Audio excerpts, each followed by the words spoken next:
Alors, on va entamer le TP concernant le CSS. Alors, comme vous pouvez le constater ici, on est sur une configuration qui va utiliser le body style pour insérer du CSS pour le premier exercice. Alors, on aura toujours notre document HTML de la façon normale, qu'on a l'habitude de la faire. Et puis, vous allez avoir le CSS qui sera inséré ici en utilisant la balise style.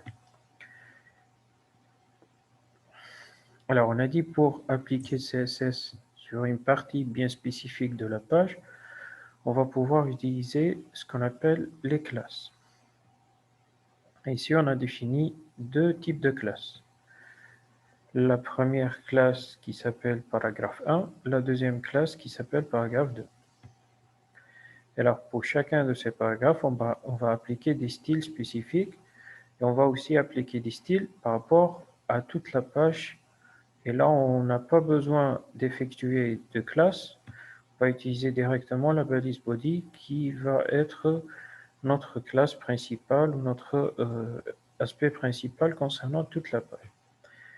Alors, concernant le body, je vais appliquer un background color qui est purple. Et à chaque fois, je vais ouvrir une accolade et la fermer, bien sûr. Ce sont les conditions d'utilisation de CSS.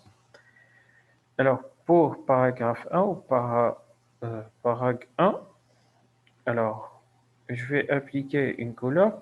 Et là, la couleur, elle est appliquée en hexadécimal. C'est un mélange entre des nombres en hexadécimal. Vous avez 00, 00 et FF comme background color. C'est-à-dire que je vais avoir une couleur d'arrière-plan. Pour la deuxième classe, je vais avoir une couleur aussi prédéfinie qui est orange. Et je vais avoir un mélange de couleurs pour chaque paragraphe. Chaque paragraphe aura sa propre couleur et toute la page aura une couleur bien spécifique.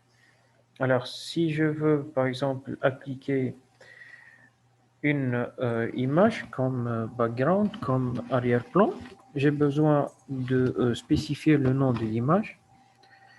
Et en utilisant cette formule-là ou cette façon-là, je vais avoir background image qui est égal à deux points URL et vous avez le nom de l'image point l'extension.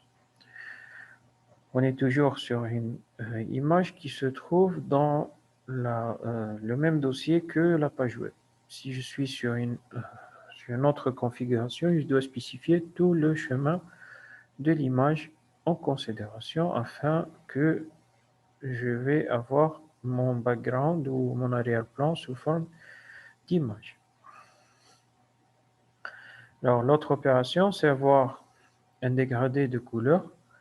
Et là, on va utiliser background linear gradient, c'est-à-dire que je vais avoir un gradient linéaire to right, red, orange, blue. C'est-à-dire que je vais avoir une sélection ou un dégradé qui va aller vers la droite et qui va faire un mélange entre le rouge, l'orange, le bleu.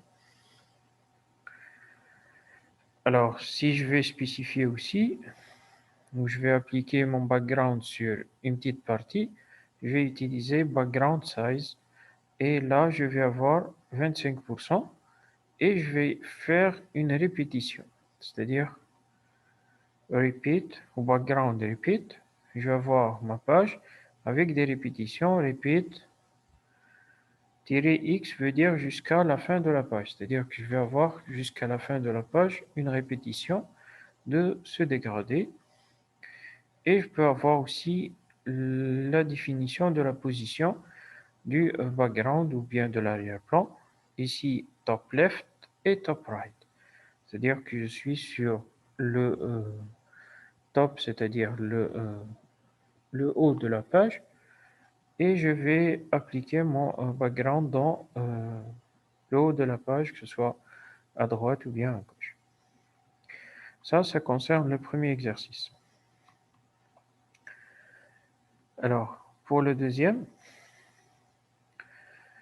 qu'est-ce qu'on va avoir? On va avoir le modèle en boîte Et le modèle en boîte consiste à utiliser les propriétés CSS qui s'appellent pending, border, wide et margin. Ce sont les propriétés CSS utilisées dans ce type de configuration. Alors, là, vous avez votre document HTML de la façon normale. Et puis, on va faire un appel sur un fichier séparé ici. Sur un fichier séparé qui s'appelle box.css. Bon, ici, c'est juste pour vous montrer que box.css existe sur la même. Je l'ai mis dans la même page, mais réellement, il doit être sur un autre fichier qui est un fichier indépendant et je vais l'appeler lors de l'exécution. À signaler aussi qu'on doit mettre box.css et le fichier de l'exercice 2 dans le même dossier afin de faire mon exécution d'une façon très normale. Alors là, j'ai spécifié le pending qui est de 15 pixels partout, c'est-à-dire l'éloignement.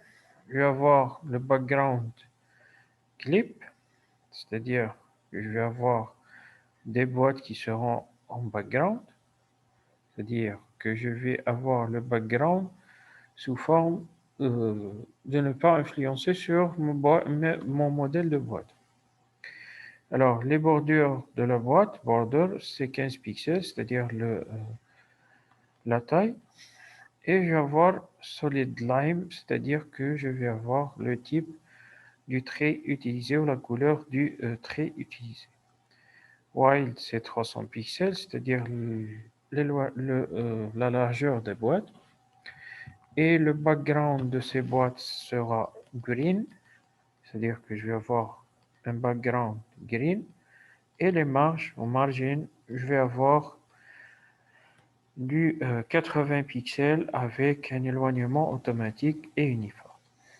C'est le modèle en boîte que je vais utiliser. Ces 4 propriétés essentielles: pending, border, wide et margin.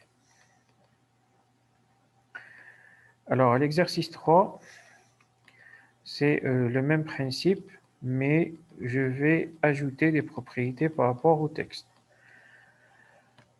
C'est le même programme, mais c'est juste cette partie que je vais ajouter, ça concerne le texte.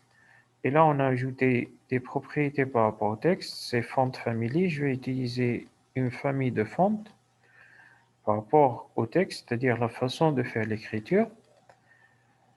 Et toutes ces propriétés sont des façons pour écrire le texte. Font size, c'est la taille du texte. Font style, c'est la façon aussi de faire le texte, c'est italique ici. Et font weight, c'est le poids du font, de l'écriture. Alors, je vais avoir ces propriétés qui vont être appliquées sur le texte que on va écrire dans les boîtes et qui va changer bien sûr la forme du texte écrit en fonction de ces propriétés. Alors pour le dernier exercice, ça concerne le formulaire. On a déjà eu l'occasion de voir le formulaire. Vous allez votre formulaire de la façon qu'on a déjà évoquée en HTML. Alors, je vais juste focaliser sur des CSS. Vous avez toujours des classes à utiliser. Vous avez la notion de classe. Alors, je vais focaliser beaucoup plus sur le CSS. Alors, pour la balise form, c'est-à-dire pour tout le formulaire, vous avez le background et vous avez le pending.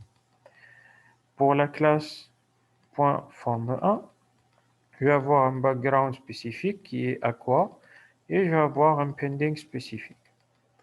Alors, pour le bouton 1, la classe bouton 1, je vais aussi avoir le background, le border radius, la couleur, color, le pending, l'alignement du texte, la décoration du texte, la display, c'est-à-dire la façon d'être ou d'affichage, façon de faire l'affichage, et le font size, c'est-à-dire la taille du texte. Pour la deuxième classe ou l'autre classe,